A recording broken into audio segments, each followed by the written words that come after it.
మరి ఈరోజు వాక్య ధ్యానార్థమై 1 కొరింథీయులకు రాసిన పత్రిక 15వ అధ్యాయం చాప్టర్ 15 23వ విషయం. 15వ అధ్యాయం 23వ విషయం. 1 కొరింథీయులకు రాసిన పత్రిక తీసుకున్న వాళ్ళు చదవండి. ప్రతి వాడును తన తన వరసలోనే బ్రతికింపబడును. ప్రథమ ఫలము క్రీస్తు. ప్రథమ ఫలము క్రీస్తు. హల్లెలూయా హల్లెలూయా. ఈరోజు వాక్య అంశము ప్రథమ ఫల పునరుద్ధానము. ఏంటమ్మా? ప్రథమ ఫల పునరుద్ధానము.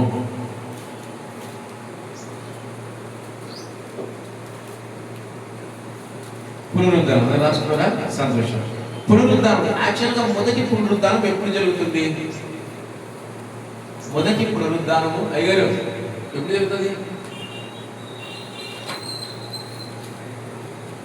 ఎప్పుడు జరుగుతుంది? ప్రకటన గ్రంథము 20వ అధ్యాయంలో మొదటి పునరుద్ధానం జరుగుతుంది. రాయబడ్డారు అక్కడ చక్కగా. ఇది మొదటి పునరుద్ధానం. మరి ఈ పునరుద్ధానం పేరు ఏం పేరట? ఈ పునరుద్ధానం పేరు ఏం పేరట? ప్రథమ ఫల పునరుద్ధానం. ఒకే ఒక వ్యక్తి పునరుద్ధానుడయ్యాడు. ఆ వ్యక్తి పేరే ప్రభు అయిన యేసుక్రీస్తు వారు. ఇంకెవరు కాలేదండి, గుర్తుపెట్టుకోండి. మనం నేర్చుకున్నాం ఏంటి? నియామక కాలాలు.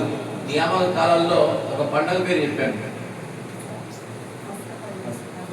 ఈ పండగకి సంబంధించింది దీని పేరే ఉంటారు. ఇది ఎందుకు?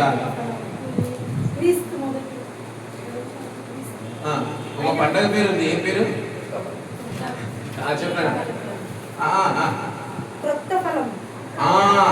అదే ప్రథమ ఫలముల పండగ. అదే చెప్తున్నాను, ప్రథమ ఫలముల పండగ. మీరు ఒక పంట వేసినప్పుడు మొదటిగా ఏదైతే చిన్న మొలక వస్తుందో అది తీసుకొని దేవునికి అర్పించడాన్ని ప్రథమ ఫలముల పండగ.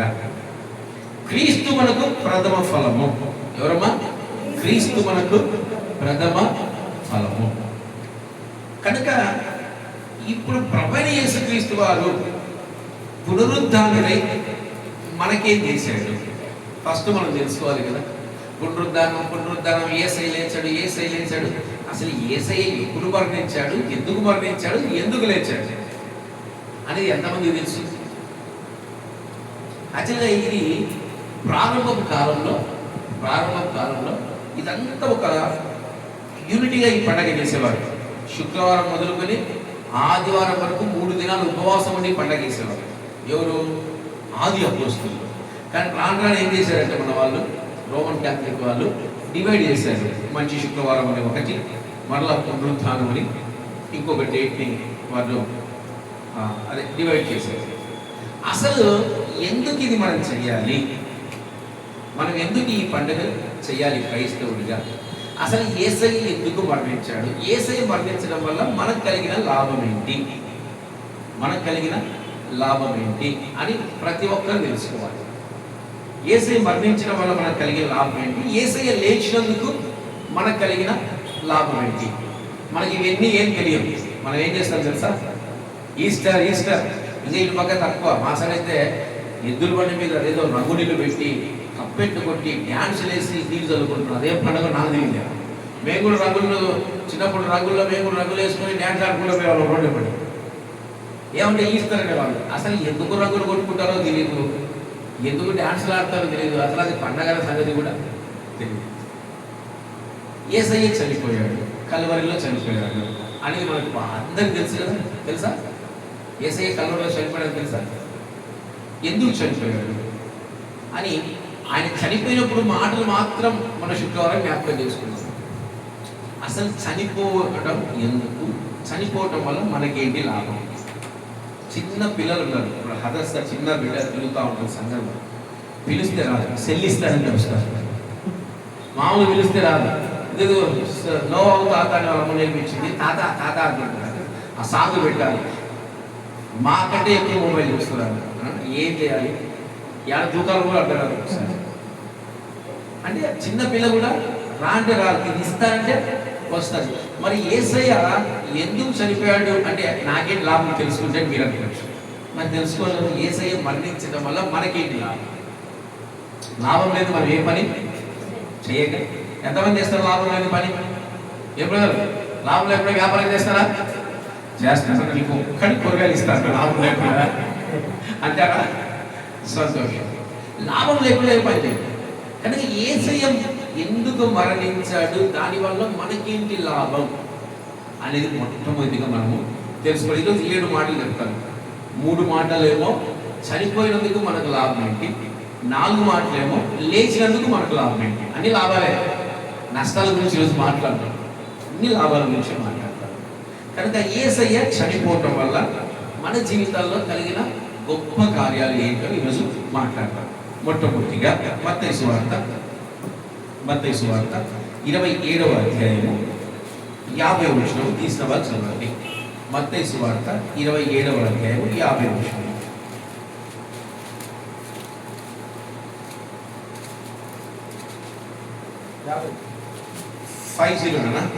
యేసు మళ్ళా బిగ్గరగా కేక వేసి ప్రాణం విడిచెను.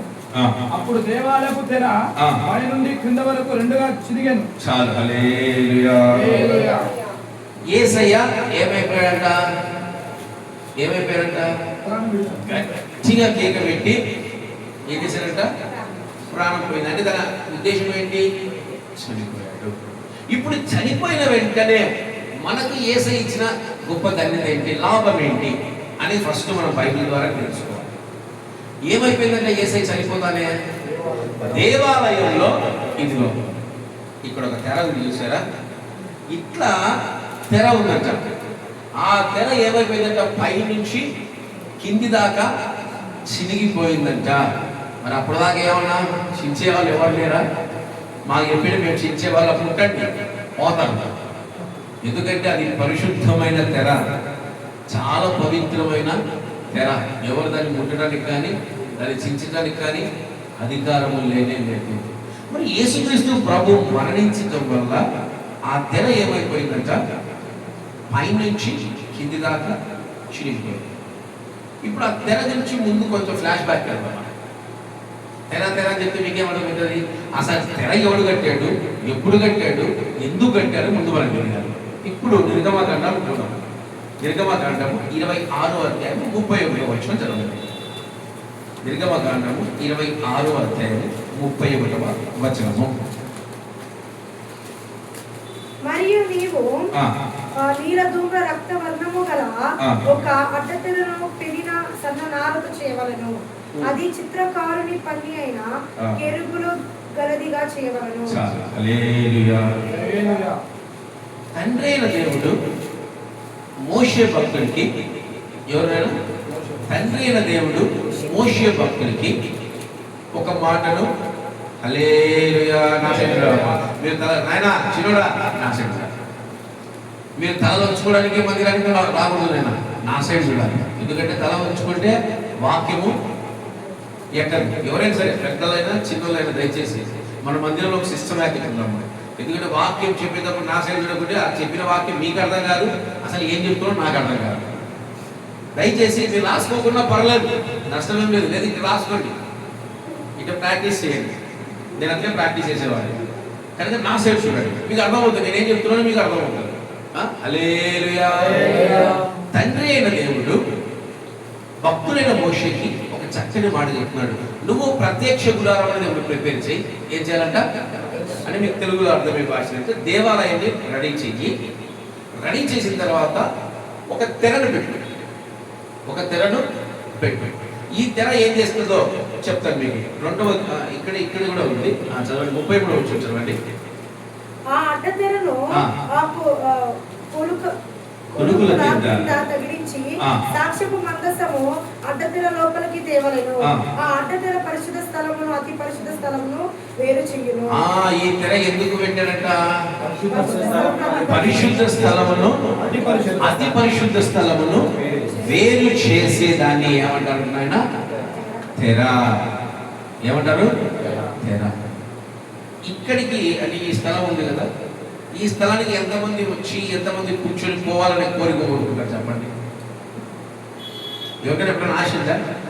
ఆ పెద్ద మనిషి ఇక్కడ ఎప్పుడు ఇక్కడ కూర్చుంటాడు, ఇక్కడ మేము కూడా కూర్చోవాలి. ఎంతమందికి ఆశ ఉంది? ఎంతమంది ధైర్యంగా ఇక్కడికి రాగలరు? నేను చెప్తున్నాను, రాకూడదు. ఎందుకంటే ఇది పరిశుద్ధ స్థలము, పరిశుద్ధ స్థలము.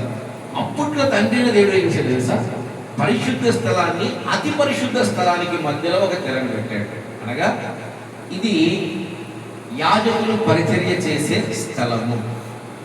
ఇంకొక స్థలం ఉంది లోపల, ఆ స్థలం పేరు ఏంటి తెలుసా? అతి పరిశుద్ధ స్థలము. సంవత్సరానికి ఒక్కసారి మాత్రమే యాజకుడు, అంటే ప్రధాన యాజకుడు అందులోకి వెళ్ళి రక్త ప్రోక్షణ చేసేసి మరలా భయంతో బయటికి రావాలి. ఎప్పటికి ఆ ప్లేస్లో పోవాలంటే ఎప్పుడెప్పుడు పోవాలి? సంవత్సరానికి ఒక్కసారి. అది యంగ్ కిపోర్ పండగ రోజు. అది కూడా పండగ చెప్పాను మీకు. యంగ్ కిపోర్ ఏ పండగ? అది పండగల లిస్టులో పాప పరిహార పండుగలో సంథింగ్ ఏదో ఉంది, చదవండి. కాదు, ప్రాయచిత్త పండుగనా? ప్రాయచిత్త పండుగ. దీన్నే యూదులు యంగ్ కిపోర్ అంటారంటే ఒక్క గొర్రె పిల్లను బలి ఇచ్చి ఆ రక్తాన్ని ప్రజలందరి మీద చల్లుతారు. ఎందుకంటే ప్రతి ఒక్కరు శుద్ధీకరించబడాలి. అంటే ఇందులో నుంచి అవతలకి వెళ్ళడానికి ఎవరికి అధికారం లేదు. ఏదైనా ఎవరికి అస్సలు అధికారం లేదు. మరి ఈ తెర మీద ఏం పెట్టాడంటే చూడండి, చాలా చక్కగా దేవుడు వివరిస్తున్నాడు. 31వ వచనంలో ఏం చెప్తున్నాడు చూడండి. మరియు నీవు నీల ధూమ్ర రక్త వర్ణములు గల ఒక అడ్డతెరను పేర్ల సన్ననాలతో చేయవలను. అది చిత్రకారుని పని అయిన కెరూబుల గలదిగా చేయవలను. చాలా హల్లెలూయా. ఈ తెరకు కాపలా ఎవరు తెలుసా? ఏంటి? కెరూబుల యొక్క చిత్రాలను ఇక్కడ ఆ తెర మీద ఉంటాయమ్మా. ఇక్కడ ఒక కెరూబు అంటే ఏంటి తెలుసా మీకు? దూతలు, మహాదూతలు. ఇక్కడ ఒక దూత, ఇక్కడ ఒక దూత. కాపలా వెళ్ళదు, కాపలా వెళ్ళనే వెళ్ళదు. ఇట్లా కాపలా ఎక్కడ చూసారా మీరు? ఇలాంటి కాపలా దేవుడు ఎక్కడైనా పెట్టాడు ఇంతకుముందు? అబ్బా, వెర్రి కూడా చప్పట్లు కొట్టండి. ఏదేను తోట ఆదామయ్య గారిని బహిష్కరించినప్పుడు మరలా వెళ్తాడేమో ఏదోలోనికి అని చెప్పేసి దేవుడు ఏం చేశాడు? ఇద్దరు దూతల్ని, అటోకర్ని ఇటోకర్ని ఆ గేట్ దగ్గర ఏం చేశాడు? కాపలా పెట్టాడు. ఈరోజు ప్రభువైన యేసుక్రీస్తు వారు దేన్ని కొట్టేశాడు తెలుసా? కాపలాన్ని కొట్టేశాడు. ఆ దూతలు లోపలికి వెళ్ళకుండా పరిశుద్ధ స్థలాన్ని అతి పరిశుద్ధ స్థలాన్ని వేరు చేస్తున్న ఆ దూతలని దేవుడు కొట్టేశాడు. ఎవరు కొట్టేశాడు? క్రీస్తు కొట్టేశాడు. అంటే ఇప్పుడు ఆ తెర ఏమైపోయింది? చిరిగిపోయింది. అనగా ఆ దూతలు ఇప్పుడు వాటికి కాపలా లేరు. ఇప్పుడు నువ్వు కూడా లోపలికి వెళ్ళొచ్చు. క్రీస్తు మరణం. అందుకే హెబ్రీయులకు రాసిన పత్రిక 4వ అధ్యాయం 16వ వచనం చదవండి. హెబ్రీయులకు రాసిన పత్రిక 4వ అధ్యాయం 16వ వచనం చదవండి ఒకసారి. కనుక మనము కనికరింపబడి సమయోచితమైన సహాయం కొరకు కృప పొందినట్లు ధైర్యముతో కృపాసనం వద్దకు చేరుతాము. సమయోచితమైన నీ కృపగా, సమయోచితమైన నీ కృపయే నన్ను కాచి కాపాడెను. నీ కృపయే కాచి కాపాడెను. అప్పటిదాకా మనకు అధికారం లేదు. అతి పరిశుద్ధ స్థలానికి వెళ్ళడానికి అధికారం లేదు. తండ్రి అయిన దేవుని దగ్గరికి వెళ్ళడానికి మనకు అధికారం లేదు. అధికారం లేకుండా ఎవరు కాపాడుతారు తెలుసా? 2 కెరూబులు. మీకు తెలుసు, ప్రధాన యాజకుడు మాత్రం వెళ్ళాలి, ఇక మిగతా సేవకులు కూడా లోపలికి వెళ్ళకూడదు. కానీ క్రీస్తు మరణం మనకు స్వేచ్ఛనిచ్చింది. తండ్రి అయిన దేవుని దగ్గరకు, ఆయన కృపాసనం దగ్గరకు మనం కూడా వెళ్ళవచ్చును. ఆయన మందసాన్ని మనం కూడా ముట్టవచ్చును. క్రీస్తు మరణం మనల్ని స్వతంత్రులుగా చేసింది. దాస్యపు కాడిలోంచి మనం ఎలా చేసింది? స్వతంత్రుడుగా చేసి నీకు అడ్డమేం లేదు. పరిశుద్ధ స్థలానికి, అతి పరిశుద్ధ స్థలానికి అడ్డములేనే లేదు. కాపాడే దూతలు కొట్టివేయబడ్డారు. క్రీస్తు మరణం మనకి ఏమిస్తా ఉంది? స్వేచ్ఛనిస్తా ఉంది. ఈరోజు నువ్వు తండ్రి అయిన దేవుడిని తండ్రి అని స్తుతించవచ్చు. ఇప్పటికి వాళ్ళు ఇజ్రాయెల్ ప్రజలు తండ్రి అయిన దేవుని స్తుతిస్తారు తెలుసా? అయ్యా నువ్వు గొప్పవాడు అంటారు, కానీ తండ్రి అనే వారి నోటి నుంచి చాలా వరకు రాదు. కానీ మనము అది ఏదో హక్కుగా అంటారు. నా తండ్రి నా ఇష్టం నువ్వేడు మధ్యలో ఏమా ఏసాడు, నా తండ్రి నా ఇష్టం నువ్వేడు మధ్యలో, నాకు ఏసై మధ్యలో ఏమనుకుంటున్నారా అంటే అతి పరిశుద్ధుడు, అతి పరిశుద్ధుడు అని గాన ప్రతిగానములు చేయుచు ముందురు. అలాంటి దేవాది దేవుని మనం ఈజీగా పలుకుతున్నాం, ఈజీగా మాట్లాడుతున్నాం, ఈజీగా దూషిస్తున్నాం, ఈజీగా ఆయన చూస్తున్నాం. కాదండి, ఆ తెర కొట్టివేయబడింది కాబట్టి ఈరోజు నువ్వు ఆయన సంఘంలో ఉన్నావు. ఆ తెర కొట్టివేయబడుతుంటే నువ్వు ఎక్కడో దూరంగా ఉంటావు. ఈరోజు క్రీస్తు మరణించి మనకి ఇచ్చిన లాభం ఏంటి తెలుసా? స్వేచ్ఛ, స్వాతంత్రాన్ని ఇచ్చాడు. దాస్యపు కాడి నుంచి మనల్ని విడిపించాడు. ఈరోజు మనం ఎవరికి దాసులం కాదు. ఈరోజు మనం ఎవరము దాసులం కాదు. దత్తపుత్రాత్మను ధరించుకున్న వాళ్ళ ఏ ఆత్మ మన పైన ఉంది? దత్తపుత్రాత్మ. క్రీస్తు మరణం మొట్టమొదటిగా మనకి ఏమిస్తా ఉంది? స్వేచ్ఛను, స్వాతంత్రాన్ని ఇస్తా ఉంది. అడ్డు లేకుండా చేశాడు. నీకు ఆయన మధ్యలో ఏ తెర ఉండకూడదు. ఇదే మొట్టమొదటిగా క్రీస్తు మనకిచ్చిన గొప్ప స్వేచ్ఛ. రెండవదిగా చూద్దాము, హెబ్రీయులకు రాసిన పత్రిక 9వ అధ్యాయం 12వ వచనం. 9వ అధ్యాయం 12వ వచనం. అమ్మా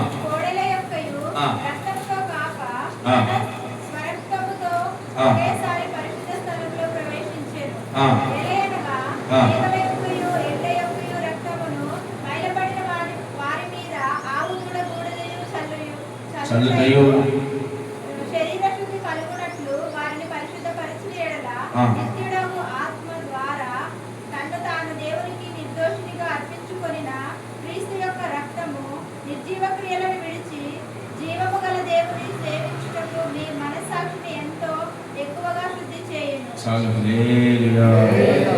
రెండవదిగా నువ్వు శుద్ధీకరించబడుతున్నావు అట్ ద ఫ్రీ కాస్ట్.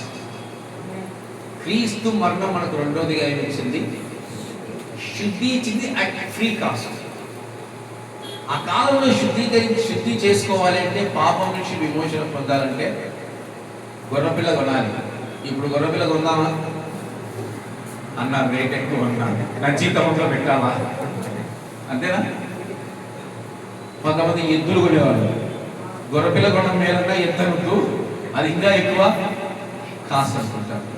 అప్పట్లో ఖచ్చితంగా నీ పాప నివారణ కావాలంటే, నువ్వు పాపం నుంచి విడిపించబడాలంటే నువ్వు ఖచ్చితంగా బలులు అర్పించాలి. ఇప్పటికీ మన హైందవ సహోదరులు ఏం చేస్తున్నారు? జాతరలు చేస్తారు, ఏం చేస్తారు? కోళ్ళను బలిస్తారు, పొట్టేళ్లను బలిస్తారు, మేకల్ని బలిస్తారు. అక్కడే శుభ్రంగా వండుకొని దేవునికి కొంచెం వారికి కొంచెం తీసుకుంటారు. మనం ఎందుకు? రక్తము చిందింపబడకుండా. అందుకే మాట ఇక్కడ చక్కగా రాశారు చూడండి. ఇటు పక్క చూడండి ఒక్కసారి, యూతులు రండి చూద్దాము. 21వ వచనం చదవండి. అదే విధముగా గుడారం మీదను సేవా పాత్రలన్నిటి మీదను ఆ రక్తమును ప్రోక్షించెను. మరియు ధర్మశాస్త్ర ప్రకారము సమస్త వస్తువులను రక్తము చేత శుద్ధి చేయబడవలనియో, రక్తము చిందింపకుండా పాప క్షమాపణ కలుగదనియో సామాన్యముగా చెప్పవచ్చును. ఏమన్నా రక్తము చిందింపబడకుండా పాప క్షమాపణ జరగదు. ఈరోజు యేసే రక్తం నేను ఏం చేసింది తెలుసా? ఫ్రీగా శుద్ధీకరిస్తావు.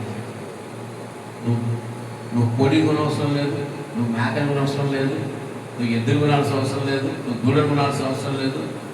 నువ్వు దేన్ని కొనాల్సిన అవసరం లేదు. నువ్వు ఆయన నమ్మితే చాలు, నువ్వు ఆయన విశ్వసిస్తే చాలు. ఎంత ఘోర పాపినైనా క్రీస్తు ఏం చేస్తాడంట? క్షమిస్తాడు. ప్రపంచంలో అప్పుడప్పుడు నేను అనుకునేవాడు, ప్రపంచంలో ఒక 10 మంది 100 మంది పాపులు ఉంటే దాంట్లో ఉంటా, అదే ఆ 100 మందిలో నేను కూడా ఉంటాను కాదు.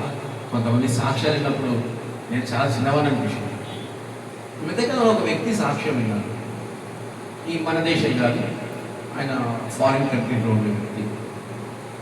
కొత్తగా దేవుని నమ్మితే అపవాది సైన్యం అతను ఏం చేసిందంటే మభ్య పెట్టి ప్రలోభ పెట్టి సజీవంగా ఉండే పిల్లల్ని, చిన్న పిల్లల్ని చంపి ఆ పిల్లల్ని తినేయటం, మనుషుల్ని తినేయటం. అట్లా అతను ఎంతమందిని తిన్నాడంట, ఎంతమంది పిల్లల్ని తిన్నాడంట, పెద్దల్ని తిన్నాడంట. మాంసాన్ని, మనుషుల మాంసాన్ని. అపవాది సైనికుల్లో ఇతను కూడా ఒక వ్యక్తిగా గుర్తింపు పొందాడంట. అలాంటి వ్యక్తిని కూడా యేసయ్య క్షమించి మారు మనసు దయచేసి సేవకుడిగా మార్చాడంటే ఇంకా యేసయ్య రక్తము ఎంత బలమైనదని నాకు అర్థమైంది. ఈరోజు ప్రపంచంలో పాపను చూస్తూ ఉంటాం. అసలు ఆ సాక్ష్యం విన్నప్పుడు మనం చేసే పాపాలు చాలా చిన్నవి అనిపించింది. నా గత జీవితంలో చేసిన పాపాలు చాలా చిన్నవి అనిపించింది. ఒక మనిషిని చంపి తినడము, పిల్లల్ని, చిన్న చిన్న పిల్లల్ని చంపుకొని తినడము, అంత ఘోరంగా వ్యక్తులు చంపి తినడం అసలు అది నిజంగా ఊహించలేదు. దావీదు నరహత్య చేస్తేనే దేవుడు క్షమించలేదు. నరహత్య చేస్తే ఎవరిని చంపాడు? ఊరియాని చంపాడు. దేవుడు క్షమించలేదు. అలాంటిది చిన్న చిన్న పిల్లల్ని చంపి సాతానుకు బలి ఇవ్వటము, వీళ్ళు తినటము, ఎంత ఘోరం మనుషులు తినడం అంటే. మేనేజర్స్, నరమాంస భక్షకులు. కానీ యేసు రక్తము అలాంటి వారిని కూడా మారుస్తుందంట, అలాంటి వారిని కూడా శుద్ధీకరిస్తుందంట, అలాంటి వారిని కూడా ఫ్రీ కాస్ట్ లో ఏం చేస్తుందంట? క్షమిస్తుంది, నూతన పరుస్తుంది. ఈరోజు క్రీస్తు మరణించడం వల్ల మొట్టమొదటిగా అడ్డుతెర వెళ్ళిపోయి స్వేచ్ఛ మన జీవితాలకు వస్తే, రెండవదిగా ఫ్రీగా మనం ఏం చేస్తున్నామమ్మా? ఏం చేస్తున్నాం? పాపాలని, మన పాపాలన్నీ క్షమించబడుతున్నాయి. మనకైతే ఫ్రీగా జరుగుతున్నాయి.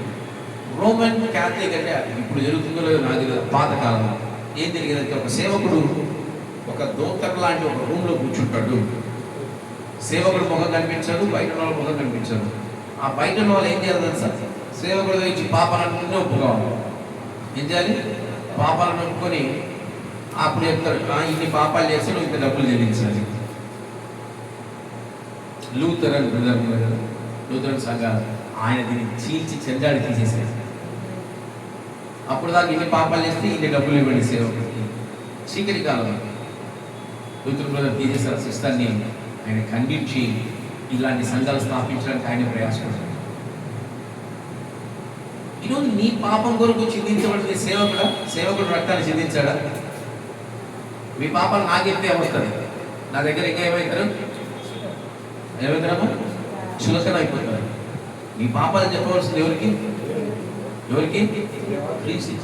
నీ కొరకు రక్తం కాల్చింది ఆయన, నీ కొరకు చిందించింది ఆయన, నీ కొరకు కష్టపడింది ఆయన, నీ కొరకు శిలువలో వేలాడింది ఆయన.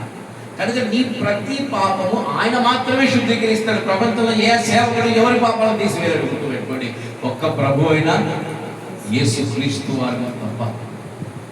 ఈరోజు ఇక్కడ మేము ఉన్నామంటే ఆయన చెప్పాడు కాబట్టి ఉన్నాం. అస్సలు ప్రధాన సేవకుడు ఎవరు? ఆయనే.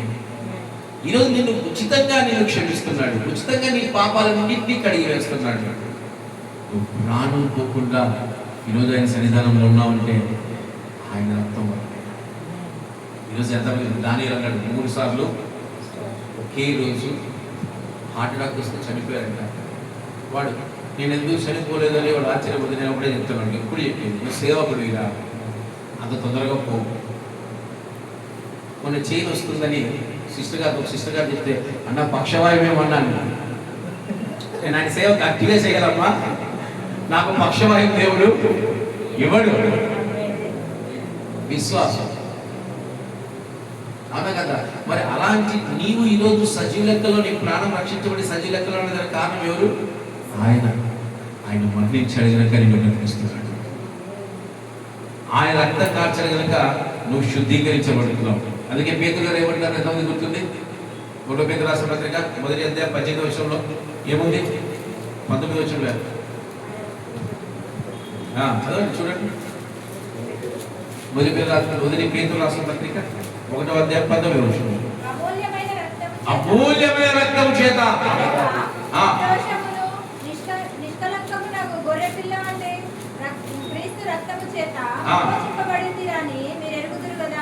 ఎట్లా విమోచించబడ్డారంట? అమూల్యమైన నిర్దోషమైన ఆయన రక్తము, నిష్కలంకమైన రక్తము.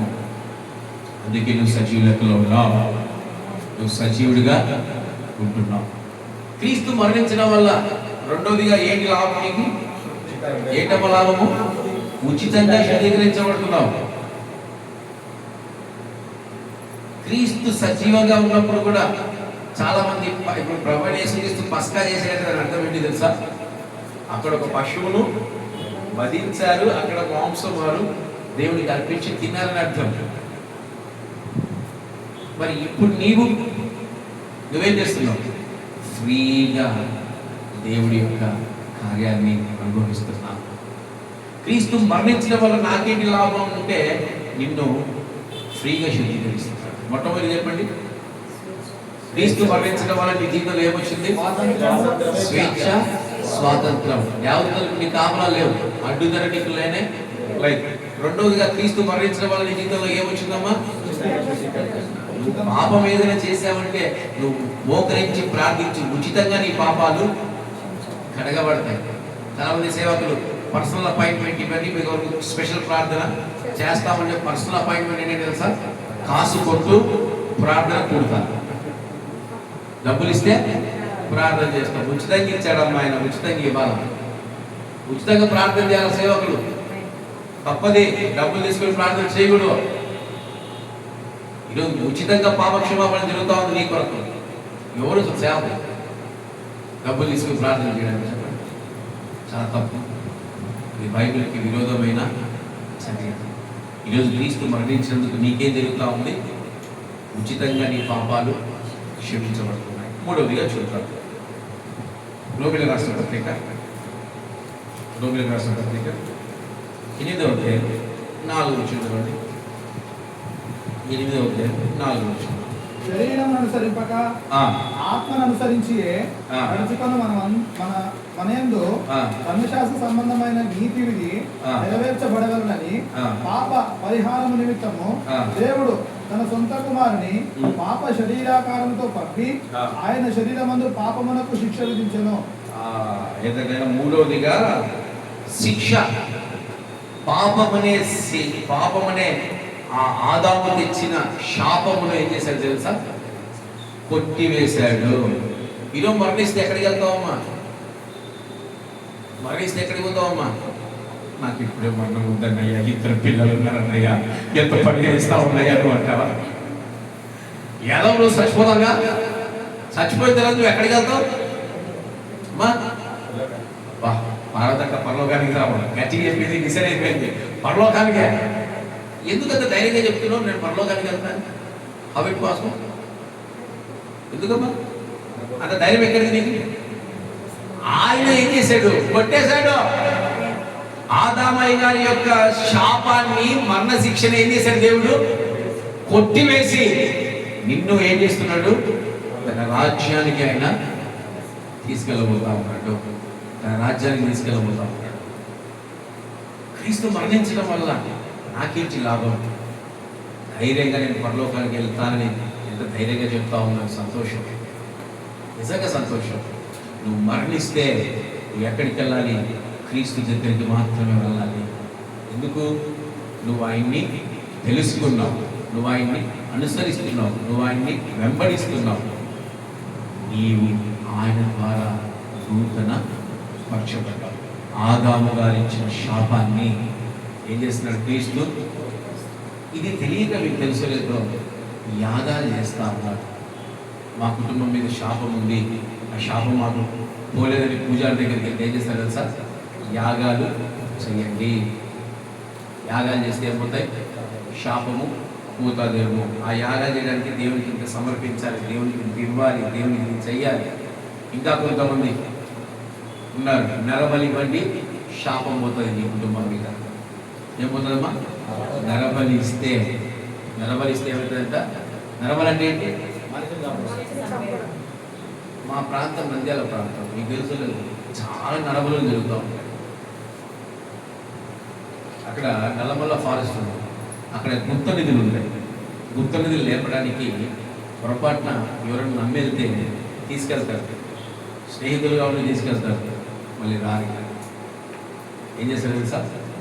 బలి ఇస్తారు. అప్పుడు నన్ను కూడా పిలిచారు. నాకు దేవుడు కృప ఉందేమో, అందుకే ఆకండి. నాకు ఇక్కడికి బాగా ఆసక్తి, ఫ్రీగా డబ్బులు వస్తుందంటే అప్పట్లో బాగా ఇష్టం, ఇప్పుడు కష్టపడుతున్నాను లేండి. ఇక్కడ గుప్త నిధులు, ఘన నిధులు కావాలంటే నేను కూడా తిరిగాను. నల్లమల్ల ఫారెస్ట్లో చలమా అనే ప్రాంతంలో తిరిగాను. అప్పుడు ప్లాన్ చేశారు, వేసేద్దామని. ఎందుకో దేవుడు ఆత్మను నాటకపరిచి ఆ రోజు వెళ్ళలేదు. మా స్నేహితులు వెళ్ళాడు, ఇప్పటికి వాడు ఆచూకీ లేనే లేదు. శాపం పోవాలంటే ఏమి ఇస్తారు? నరబలి ఇస్తారు. నువ్వు ఏ బలి ఇవ్వనవసరం లేదు, నీకోసం ఆయనే బలి అయ్యాడు. నువ్వు ఆయన నమ్మితే చాలు, నువ్వు ఆయన విశ్వసిస్తే చాలు, నీ పై నుండి శాపం ఏమైపోతుంది? పుట్టినే పడుతుంది. మీకు తెలుసు, కొంతమంది కుటుంబాల్లో మగపిల్లల సంతానం చనిపోతూనే ఉంటుంది. నేను చూస్తున్నాను, మన సంఘంలో అలాంటి ఉన్నారు, మగపిల్లలు చనిపోతూ ఉంటారు. ఒక వ్యక్తి క్రీస్తు నమ్మాడు, అక్కడికి ఆగింది. ఆ కుటుంబం దగ్గర అక్కడికి ఆగింది. ఇతను నిలబడితే ఉంటుంది, నిలబడుతుంటే ఈయన వికెట్ కూడా వేసుకుంటారు. ఇప్పుడు ఒక కుటుంబాన్ని నేను చూశాను, బాపట్ల ప్రాంతంలో చూశాను. వాళ్ళ ఇంట్లో ఏ మొగోడు బ్రతకడు. ఇప్పుడు ఆడపిల్లలకు వివాహం ఎవరైనా చేసుకొని ఇవ్వాలన్నా భయపడతా ఉంటారు. శాపం. కానీ క్రీస్తుని శాపాన్ని కొట్టివేయగలడు, నీకు కలిగిన శిక్షను తీసివేయగలడు, నిన్ను స్వతంత్రుడిగా చేయగలడు. అదెప్పుడు నీవు శరీరానుసారమైన హృదయాన్ని కలిగి దేవుని దగ్గరికి వెళ్ళదు. ఆత్మానుసారమైన మనస్సు నీకు కావాలి. దేవుని సన్నిధానికి వచ్చి, ఇప్పుడు ఆలయానికి వచ్చి ఈయన నాకు ఏం చేయడు, అయినా మా ఇంట్లో వాళ్ళు చెప్తారని మందిరానికి వస్తే పెడతాం. నువ్వు మందిరానికి ఎట్లా రావాలి? ఆత్మానుసారమైన హృదయంతో రావాలి. అప్పుడే నీకు కలిగిన సమస్తాన్ని దేవుడు కొట్టివేయగలడు. ఈరోజు ఎంతమంది నిజంగా క్రీస్తు నమ్మి నా శిక్షను తీసివేస్తాడు, నా కుటుంబానికి కలిగిన శాపాన్ని తీసివేస్తాడు, నన్ను సజీవుడిగా ఆయన ఉంచుతాడని ఎంతమంది నమ్ముతున్నాను? ఈరోజు క్రీస్తు మరణము ఈ శాపాన్ని కొట్టివేసింది. మరి క్రీస్తు మరణిస్తే మనకేంటంటే మొట్టమొదటిగా ఏమైంది? మొట్టమొదటిగా ఏమొచ్చింది? స్వతంత్రుడిగా నేను చేశాడు. ఒక వ్యక్తి చనిపోయి నీకేమిచ్చాడు?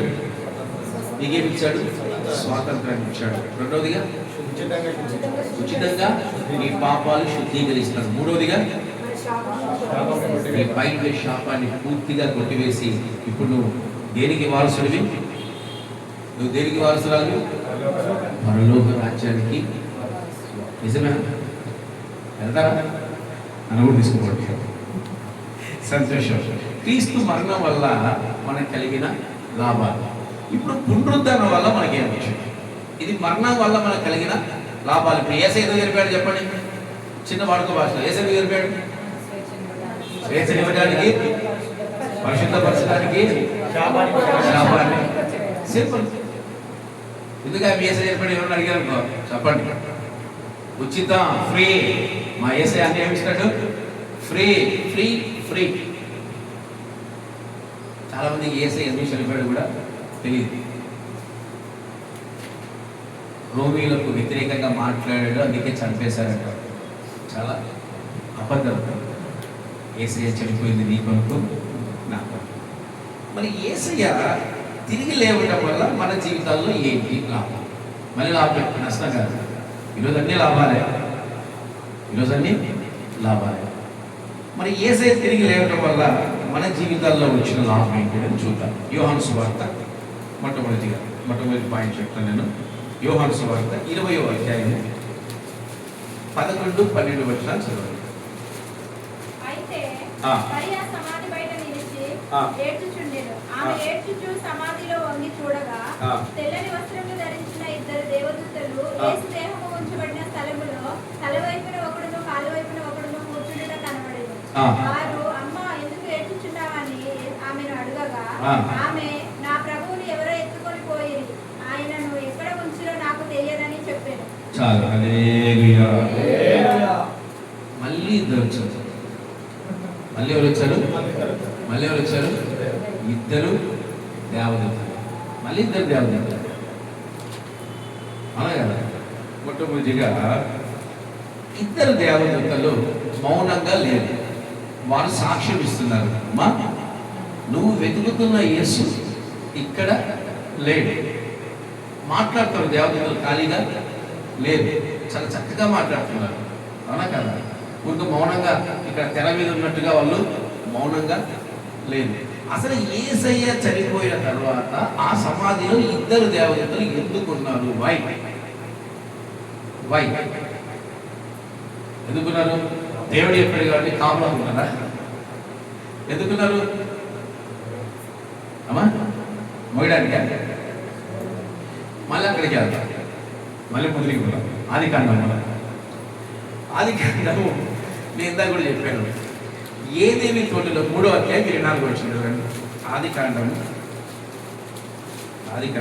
3వ అధ్యాయం 24 వచ్చింది. అప్పుడు ఆయన ఆ. ఆదామును వెళ్ళగొట్టి ఏదెని తోటకు తూర్పు దిక్కున ఆ. కెరూబులను జీవ వృక్షమునకు పోవు మార్గమును ఆ. కాచుటకు ఇటు అటు తిరుగుచున్న కట్క జ్వాలను నిలబెట్టేది. ఆ కెరూబులను ఖడ్గోజాలను ఆయన నిలబెట్టాడు.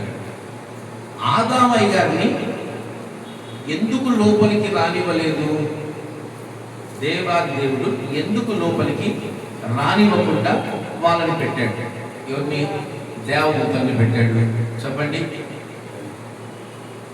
ఎందుకు పెట్టాడు? ఎవరు ఎత్తున్నారు? Very good. చదవండి, 22వ వచనం చదవండి. అప్పుడు దేవుడైన యెహోవా ఇందులో ఆ. మంచి చెడ్డలను ఎరుగునట్లు ఆ.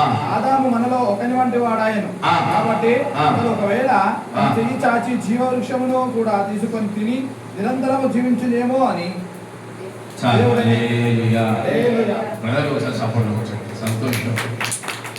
ఎందుకు ఆదాము అయ్యగారిని బయటికి వెళ్ళగొట్టి ఇద్దరు దేవదూతల్ని లోపలికి వెళ్ళకుండా ఎందుకు దేవుడు ఆపడంట?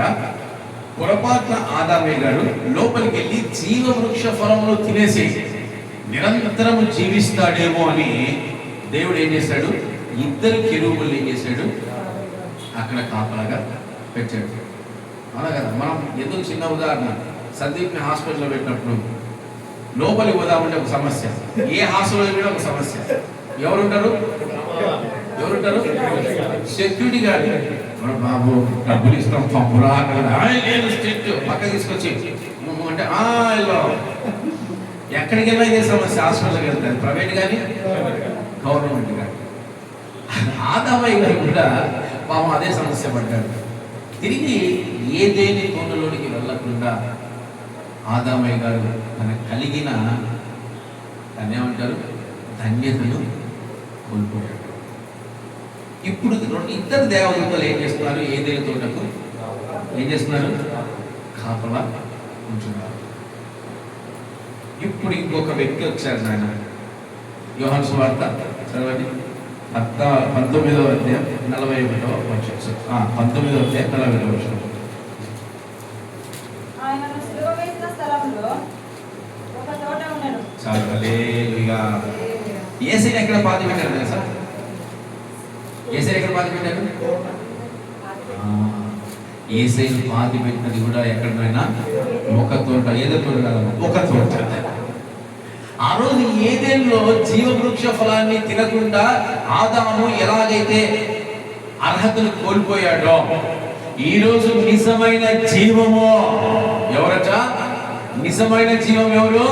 ప్రభువైన యేసుక్రీస్తు. నన్ను నమ్మిన వారు నేనిచ్చి నేనిచ్చే ఆ నీటిని తాగువాడు ఎన్నటికి దప్పికొనడు, ఎన్నటికి చనిపోడు.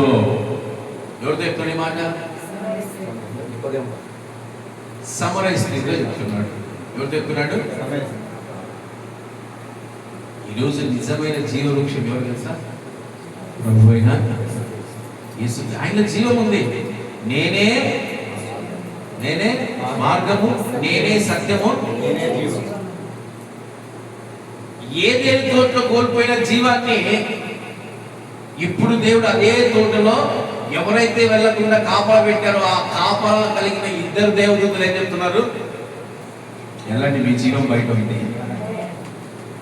ఎలాంటి మీ జీవము బయట ఉంది, వెళ్ళి భుజించింది, వెళ్ళి భుజించింది. ఈరోజు ఏ ఇద్దరు దేవదూతలు అయితే వెళ్ళకుండా ఆపారో అదే ఇద్దరు దేవదూతలు రెడ్ కార్పెట్ వస్తున్నారు, వెళ్ళండి మీ జీవ వృక్ష ఫలం దగ్గరికి వెళ్ళిపోండి. అందుకే యోహాను సువార్త 15 ఏమంటున్నాడు? నిజమైన జీవమైన ఆయన అంటి పెట్టుకొని ఉండాలి. మనం ఏ దేవదూతలు ఆటంకపరిచారో అదే దేవదూతలు రెడ్ కార్పెట్ పరుస్తున్నారు. ఆయన పునరుద్ధానులైనందుకు మొట్టమొదటి లాభం ఏంటి? మనకి డైరెక్ట్ జీవ ఫలాన్ని మనం తినొచ్చు. ఈరోజు మన ఏదని ఇది అనుకుంటే ఇందులో ఉండే ఆయన మనం నమ్మితే విశ్వసిస్తే చాలు. మనం ఎక్కడికి వెళ్తాం? జీవంలోనికి వెళ్ళిపోతాము. మొట్టమొదటి ప్రథమ ఫల పునరుద్ధానము నీకు జీవాన్ని ఇవ్వడానికి దేవుడు రెడ్ కార్పెట్ పరుస్తున్నాడు. ఈరోజు నువ్వు జీవం పొందుకోవాలంటే చాలా ఈజీ. జీవవృక్ష ఫలములు పొందుకోవాలంటే నీకు చాలా ఈజీ. ఆయన నమ్మితే చాలు, ఆయన విశ్వసిస్తే చాలు, ఆయన స్తుతిస్తే చాలు, ఆయన్ని కనపరిస్తే చాలు. అందరితో ముగిలేదు. మొట్టమొదటి పునరుద్ధానం అందరితో ముగిలేదు. ఇంకో గొప్ప కార్యం చేశాడు. మొట్టమొదటిగా మోసపోయింది ఎవరు? ఎక్కడ మోసపోయింది? ఏదైనా తోటలో మోసపోయిందా? ఫస్ట్ ఏం తిందా? ఫలం తినిందా? ఎవరికి ఇచ్చింది? భర్తకి ఇచ్చిందా? ఆదాం గారికి ఇచ్చిందా? ఇప్పుడు ఈ తోట రండి. ఈ తోట రండి. ఏ తోట?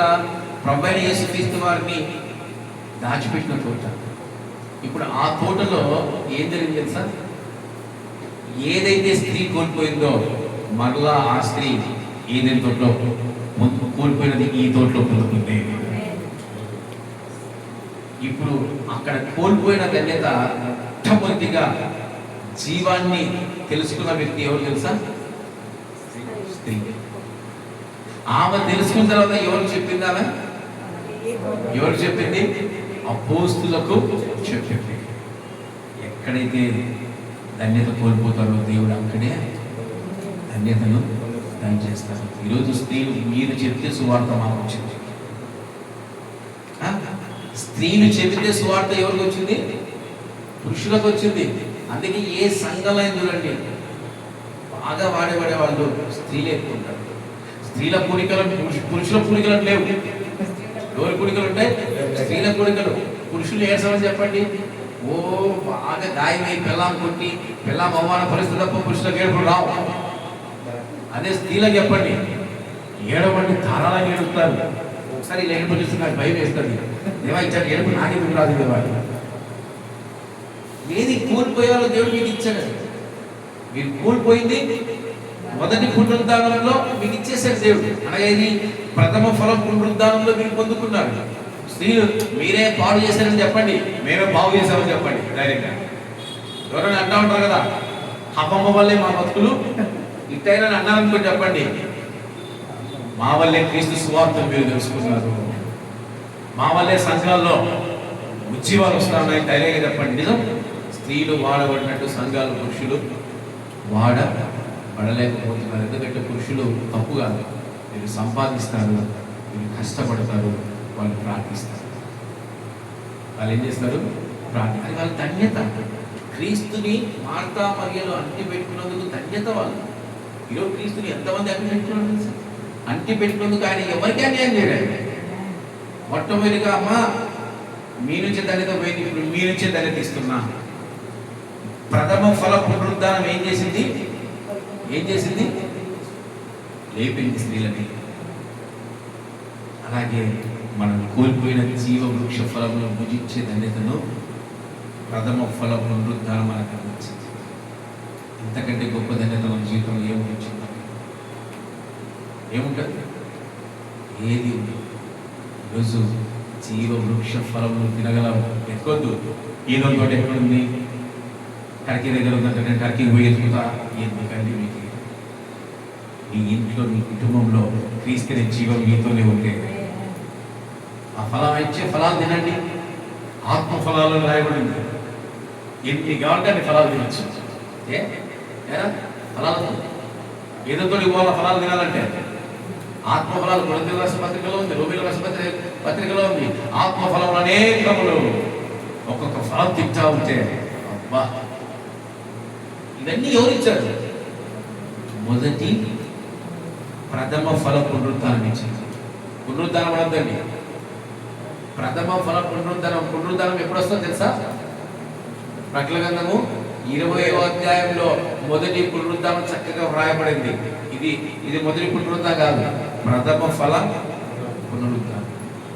ఇందులో నువ్వు జీవాన్ని పొందుకున్నావు.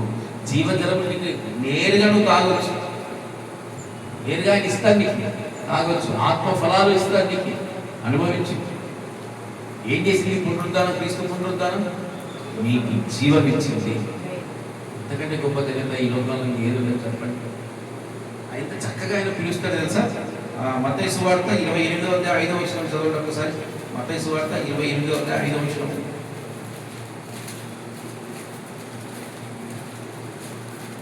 ఐదవ వచనం చదవండి.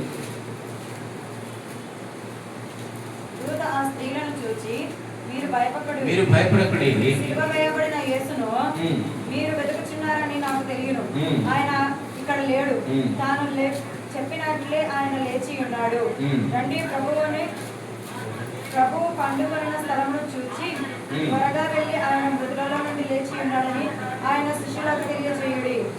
మొట్టమొదటి సువార్త ఎవరు ఇచ్చారు నాయన? ఇప్పుడు స్త్రీలకు ఇచ్చాడు. యోహాను సువార్త 20వ అధ్యాయం 13వ వచనం చదవండి.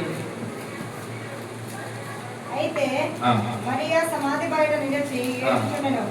ఆమె ఏడ్చుచు సమాధిలో వంగి చూడగా తెల్లని వస్త్రములు ధరించిన ఇద్దరు దేవదూతలు యేసు దేహమును ఉంచబడిన స్థలములో తల వైపున ఒకడును కాళ్ళ వైపున ఒకడును కూర్చుని కనబడెను. వారు, అమ్మా, ఎందుకు ఏడ్చుచున్నావని ఆమెను అడగగా, ఆమె, నా ప్రభువును ఎవరో ఎత్తుకొని పోయి ఆయన ఎక్కడ ఉంచిరో నాకు తెలియదని చెప్పాను.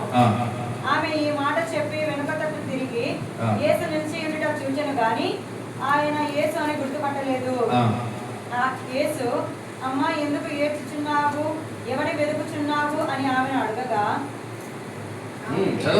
ఆమె ఆయనతో, ఆయన తోటమాలి అనుకుని, అయ్యా, నీవు ఆయనను మోసుకొని పోయిన ఎడల ఆయనను ఎక్కడ ఉంచుతావో నాతో చెప్పుము, నేను ఆయన ఎత్తుకొని పోదని చెప్పాను. యేసు ఆమెను చూచి మరియా అని పిలిచెను. ఆమె ఆయన వైపు తిరిగి ఆయనకు హెబ్రీ భాషతో రబూని అని పిలిచెను. ఆ మాటకు బోధకులని అర్థము. వెంబడి ఏం చేస్తున్నాడు? ఆయన కనుగొని పిలుస్తూ ఉన్నాడు. ఈరోజు ఎంత గొప్ప ధన్యత ఉంటే దేవుడు మిమ్మల్ని పిలుస్తాడు. ఈరోజు ప్రథమ ఫల పండగ అనగా ఏంటి? పునరుద్ధానం అనగా ఏంటి? క్రీస్తు నీకు జీవాన్ని నేరుగా ఇస్తున్నాడు. ఏదైతే కోల్పోయామో ఈరోజు దయచేసి ఎవరు ఆదాము హవ్వల మీద నిందలు వేయదు. ఒప్పుకోడండి. ఈరోజు నీకు విడుదల ఇచ్చాడు. 2000 సంవత్సరాల క్రితమే నీకు విడుదల ఇచ్చాడు. హవ్వలను తీసుకుంటాడు. కొంతమంది గర్భంతో ఉన్నప్పుడు, ఒక సహోదరు ఉండేది, గర్భంతో ఉన్నప్పుడు బాగా నొప్పులు వస్తూ ఉన్నాయి. యేసయ్య అనుకోమంటే ఆ హవ్వ చేసిన పనికి నా బతికిట్ అయిపోయిందని గట్టి కేక పెడతా ఉంది. హవ్వ చేసిన పని ఎందుకంటే లేదు, ఆమె చేసిందంతా, ఆమె చేసింది. యేసయ్య ఎప్పుడో విడుదల ఇచ్చాడు. యేసయ్య ఎప్పుడో విడుదల ఇచ్చాడు. నీకు జీవం ఇస్తున్నాడు. ఇంకా హవ్వ మేము గడుస్తాడు. ఒకసారి ఆలోచించండి. మొట్టమొదటి ప్రథమ ఫలం పునరుద్ధానం మీకు ఏం చేసి ఏం లాభం ఇచ్చింది? ఏదేంట్లో కోల్పోయిన ధన్యతను దేవాది దేవుడు మొట్టమొదటి ప్రథమ ఫల పునరుద్ధానం అని ఇచ్చేసాడు. మీరు ఏది కోల్పోయారో స్త్రీలకు ఇచ్చేశాడు, పురుషులకు ఇచ్చేశాడు. రెండవదిగా చూద్దాం. ప్రథమ ఫల పునరుద్ధానంలో రెండవదిగా ఏం జరిగింది? ఎఫెసీయులకు రాసిన పత్రిక 4వ అధ్యాయం 8-9 వచనాలు ఇవ్వండి. ఎఫెసీయులకు రాసిన పత్రిక 4వ అధ్యాయం 8-9 వచనాలు. అందుచేత ఆయన ఆ. ఆరోహమైనప్పుడు ఆ. చెరను చెరగా పట్టుకొని పోయి మనుషులకు ఆ. ఈవలను అనుగ్రహించారని చెప్పబడి ఉన్నది. రెండవదిగా ఏం చేశాడంట చెరను చెరగా పట్టుకెళ్ళిపోయాడు. చెరగా తీసుకెళ్ళిపోయాడు. ఆయన చనిపోయినప్పుడు ఒక్కరోజు ఎక్కడ ఉన్నాడు? పాతాళంలో వెళ్ళిపోయాడు. పాతాళంలో వెళ్ళిపోయి ప్రతి ఒక్కరిని కదిలించి ఏదైతే పరదేశిని మనం అంటున్నామో ఇప్పుడు ఆ పరదేశి ముందు ఎక్కడ ఉండేది తెలుసా?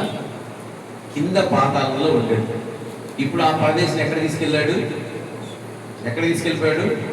పైకి తీసుకెళ్ళిపోయాడు. చెరగా తీసుకెళ్ళిపోయాడు. ఈరోజు నువ్వు చచ్చిపోతే నువ్వు పాతాళానికి పోవమ్మా. నువ్వు ఎక్కడికి వెళ్తావు? పరదేశికి వెళ్తావు. పరలోకం కాదు. పరలోకం వేరు, పరదేశి వేరు. మీరు గుర్తుపెట్టుకోండి. పరలోకాన్ని పరదేశం ఏకం చేయొద్దండి. పరలోకం అనేది మనం అక్కడికి వెళ్ళేది ఇంకా చాలా టైం అయింది. పరదేశి ఆత్మల లోకము. ఏం లోకము? కల్వరి శిలువలో ప్రవేణ యేసు మాట గుర్తు చేసుకోండి. మీరు నాతో పాటు పరలోకంలో ఉంటారు అన్నాడా? నేను చనిపోబోతున్నాను. చనిపోయిన వెంటనే ఎక్కడికి వెళ్తాను? పరదేశికి వెళ్తాను. కనుక నువ్వు నాతో పాటు అక్కడికి వస్తావు. అక్కడి నుంచి నేను మీరు పైకి తీసుకెళ్తాను. పరదేశంలో ఆత్మీయ జీవితాన్ని పశ్చాత్తాపడి పొందిన వారి ఆత్మీయ జీవితాన్ని బలపరిచే విధానం ఉంటుంది. ఈరోజు ఆయన మొట్టమొదటి ప్రథమ ఫల పునరుత్థానంలో ఏం చేశాడు తెలుసా? చెరగా ఆయన తీసుకెళ్ళిపోయాడు. ఈరోజు నువ్వు పాతానికి వెళ్ళి ఆ చీకట్లో నువ్వు ఉండవు. ఆ చీకటి అనుభవాలు నీకు ఉండవు. ఈరోజు అబ్రహాము రొమ్మున ఆనుకొని ఇటు అటు రాయబడి చూసారా? మనం ఉండవు. ఎందుకు? చెరని పైకి తీసుకెళ్ళిపోయాడు. ఎక్కడ అగాధం ఉంది మొదలు? ప్రభువైన యేసుక్రీస్తు వారు మరణించక ముందు చెప్పిన మాట, మరణించిన తర్వాత మాట వేరు. చెరగా తీసుకెళ్తే కొలసలు రాసిన పత్రిక 2వ అధ్యాయం 15వ వచనం ఒకసారి చదవండి. 2వ అధ్యాయం 15వ వచనం చదవండి.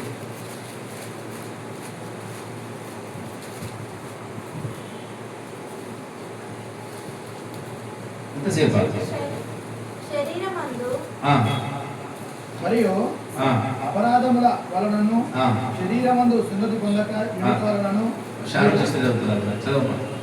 మరియు అపరాధముల వలన శరీరమందు సున్నతి పొందక ఉండుట వలనను మీరు మృతులై ఉండగా దేవుడు ప్రాతరూపకమైన ఆజ్ఞల వలన మన మీద రుణముగాను మనకు విరోధముగాను నుండిన పత్రమును వేగులతో సిలువకు కొట్టి దాని మీది చేవ్రాతను తుడిచివేసి మనకు అడ్డము లేకుండా దానిని ఎత్తివేసి మన అపరాధములన్నింటినీ క్షమించి ఆయనతో కూడా మిమ్మును జీవింపచేసేను. కల్వరిలో ఏం చేశాడట?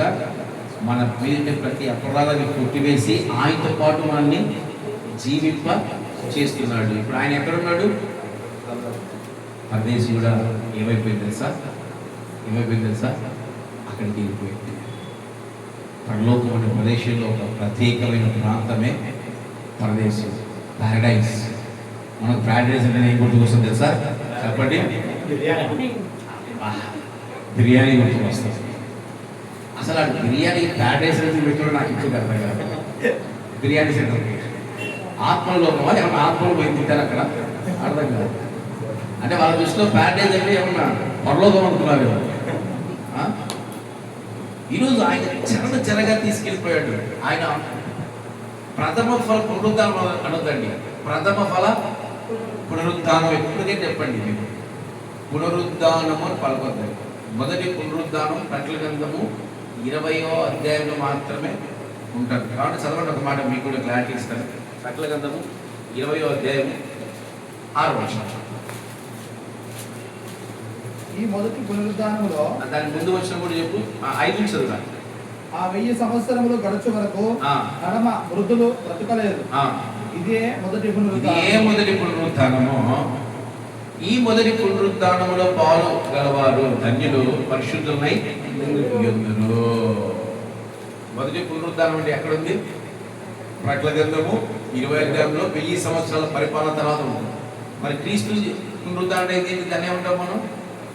ప్రథమ ఫల పునరుద్ధానము. ఈ ప్రథమ ఫల పునరుద్ధానం వల్ల మనం జీవాన్ని పొందుకున్నాం.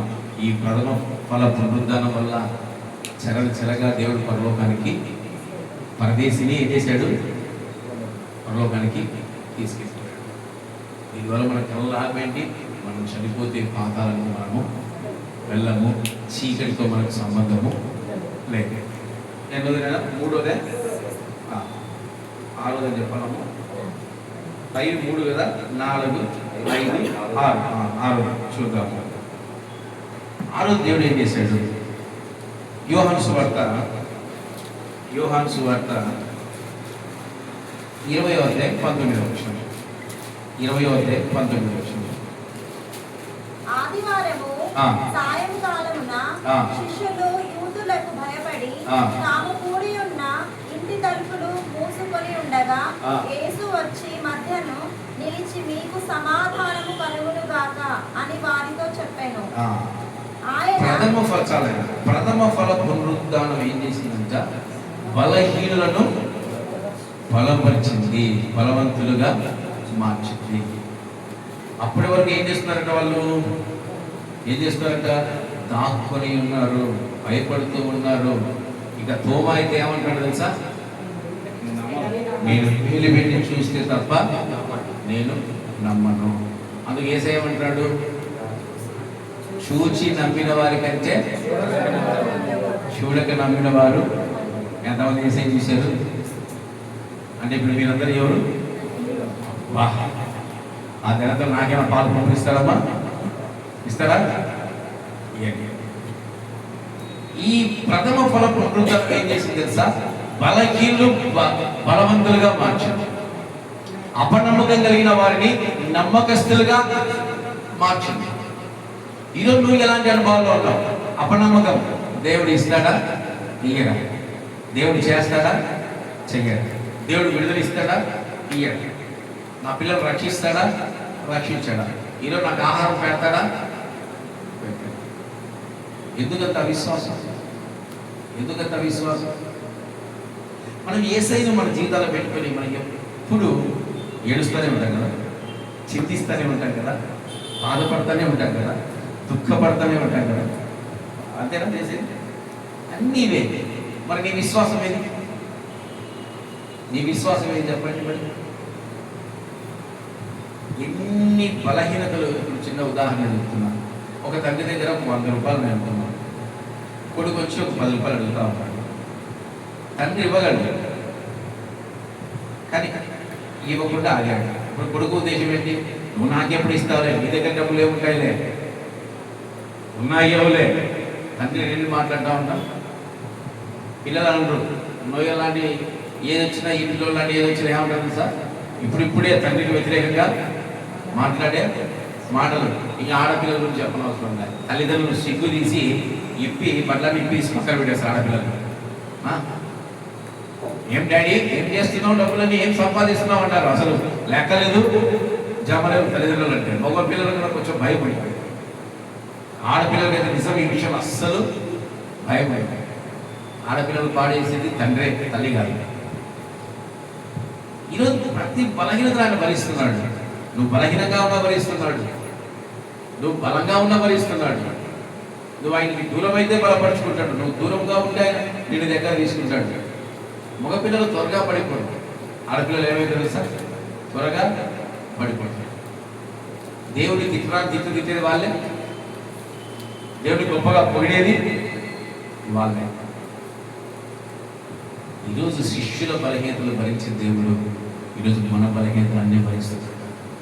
ఈరోజు ఎవరు ఈ లోకంలో నీతిమంతులు, ఎవరు ఈ లోకంలో గొప్ప వాళ్ళు, ఎవరు ఈ లోకంలో పాపం లేకుండా ఉన్నారు? అయినప్పటికీ దేవుడి కృప నిన్ను కాపాడుతున్నాడు. 3 సార్లు హార్ట్ అటాక్ వచ్చిన వాడు ఎట్లా దిట్టంగా ఉన్నాడు చూడండి. నెక్స్ట్ సిగరెట్ చెప్పండి, వేసి పడేస్తాడు.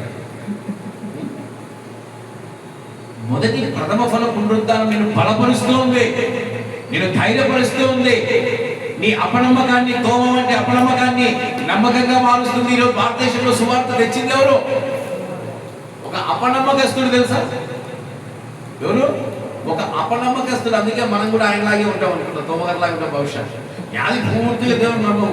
జరుగుతుందో జరగదో, ఏలు పెట్టి చూస్తాం, అవుతుందో అవ్వదో. సేవకుని బట్టి ప్రజలు బట్టి సేవకుడు, ప్రజలు బట్టి సేవకుడు, సేవకుడు బట్టి ప్రజలు కాదు. తప్పు. ఇలాంటి అపనమ్మకములు కాబట్టి తోవారు మనకు వచ్చారు. కానీ ఆయన అపనమ్మకస్తుడై రాలేదు ఇక్కడికి. ఆయన చేసిన పోరాటం గురించి, తోమగారు చేసిన పోరాటం గురించి కేరళలో చూస్తే, తమిళనాడులో చూస్తే మనకి గూస్ బంప్స్ వస్తాయి. ఎంత గొప్ప సేవ చేశారు. ఈరోజు ఆయన అంత గొప్ప సేవ చేయడానికి గల కారణం ఏంటి? ఎవరు? మొట్టమొదటి ప్రథమ ఫల పునరుద్ధానము. ఈరోజు మొట్టమొదటి ప్రథమ పునరుద్ధానము నిన్ను కూడా బలపరుస్తా ఉంది. అందుకే 2 కొరింథీయుల రాసిన పత్రిక 10వ అధ్యాయంలోకి వెళ్ళండి. 10వ అధ్యాయంలోకి రండి.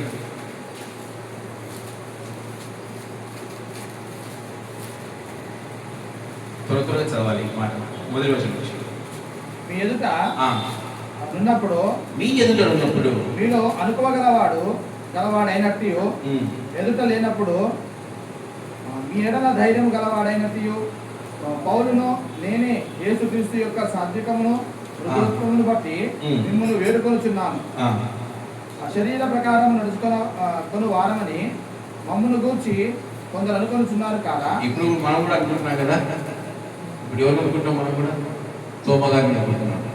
శరీరం పరంగా నడుచుకున్న వారని కూడా మమ్మల్ని గురించి అనుకుంటున్నారు కదా.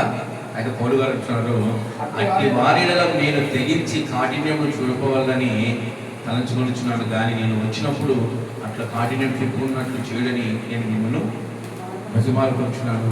ఒక సేవకుని ఎప్పుడు శరీరపరంగా, ఇక్కడ శరీరాపరంగా ఉన్నాడని మనం తీర్పు తీర్చకూడదు. ఎందుకు?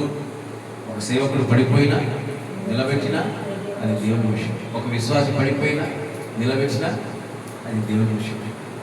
అందుకని బలహీనను బలపరిచేది, బలహీనం నిలబెట్టేది ఏం తెలుసా?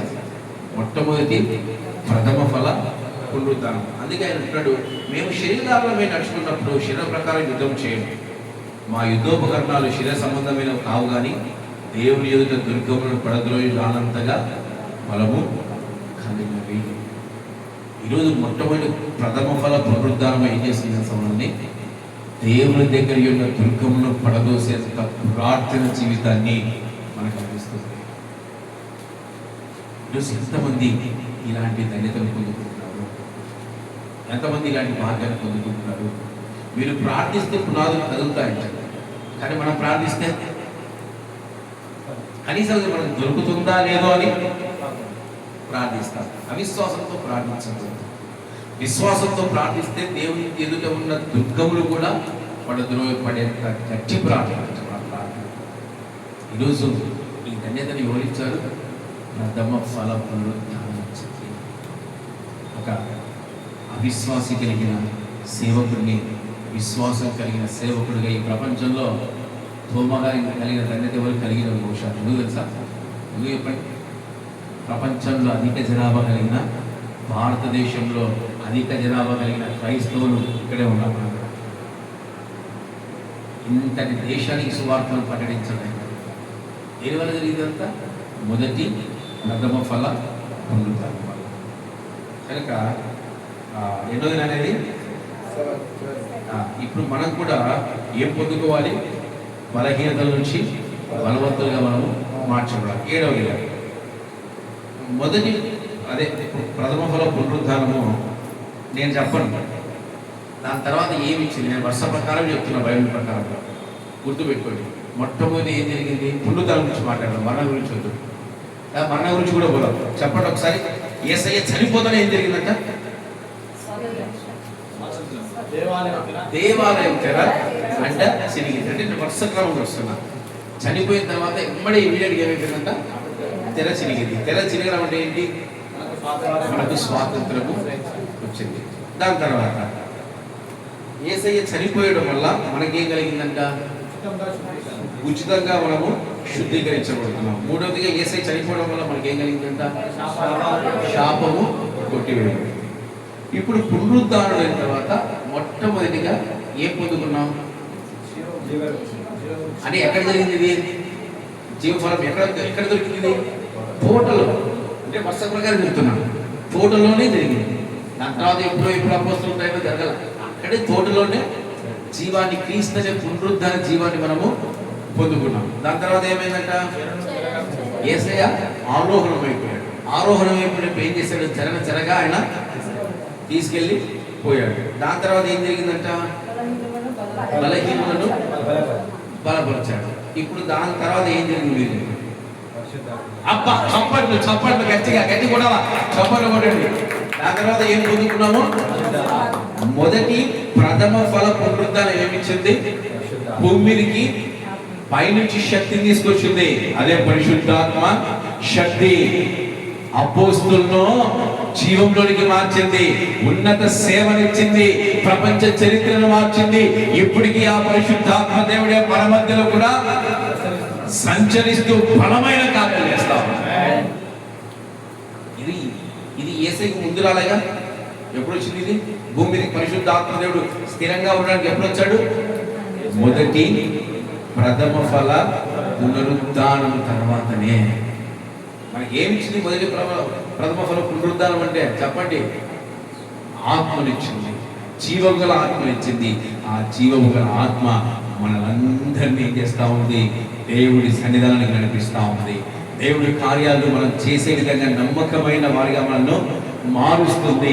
ఈరోజు ఆత్మ దేవుడి వల్లే నువ్వు యేసునామమును ఉచ్చరిస్తున్నావు. ఈరోజు ఆత్మ దేవుడి వల్లే నువ్వు ఆత్మ ఫలాన్ని పొందుకుంటున్నావు. ఈరోజు ఆత్మ దేవుడి వల్లే నువ్వు గొప్ప కార్యాన్ని చేస్తున్నావు. ఈరోజు నువ్వు అభిషేకాలు పొందుకుంటున్నావు, స్వస్థతలు చేస్తున్నావు, దయ్యాలు వెలగొడుతున్నావు. దీనంతటి కారణం ఏంటి తెలుసా? ప్రథమ ఫల పునరుద్ధానమే. ప్రథమ ఫల పునరుద్ధానం తర్వాతనే ఆత్మదేవుడు భూమి మీదకి రావాలి. అందుకే పునరుద్ధాన శక్తి చాలా బలమైన. ఈరోజు ఇన్ని లాభాలు, పునరుద్ధాన శక్తి వల్ల ఇన్ని లాభాలు దేవుడు మనకు ఇచ్చాడు. మరి ఇన్ని లాభాలు మీరు ఎందుకు పొందుకుంటారు? నాకు చెప్పండి. ఇన్ని లాభాలు చెప్పి 7 లాభాలు చెప్పి 7 కూడా చెప్తాను. 7 లాభాలు చెప్పాను. 7 లాభాల్లో ఎన్ని లాభాలు పొందుతున్నారు? అన్ని పొందుకున్నారా? Very good. చెప్పండి. అన్ని ఏమేమి పొందుకున్నారు నాకు కూడా తెలుస్తుంది. ఫస్ట్ ఏంటి? స్వేచ్ఛ. అందరికి ఉంది కదా?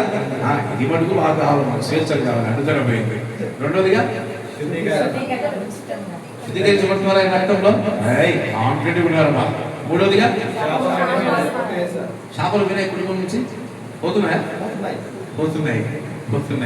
సరే, ఇంకా పోవాలి. ఇంకా చాలా కుటుంబాల పైన శాపాలు కనిపిస్తా ఉన్నాయి, కనపడకూడదు. ఖచ్చితంగా క్రీస్తు నమ్మితే నీ పైన శాపం ఎప్పటికీ ఉండనే ఉండదు. నాలుగోదిగా జీవవృక్ష ఫలం తినండి క్రీస్తుని అందరూ. ఆయన అంటాడు కదా యోహాను సువార్తలో, మీరు నా శరీరం తిని నా రక్తం తాగాలని పారిపోయారు.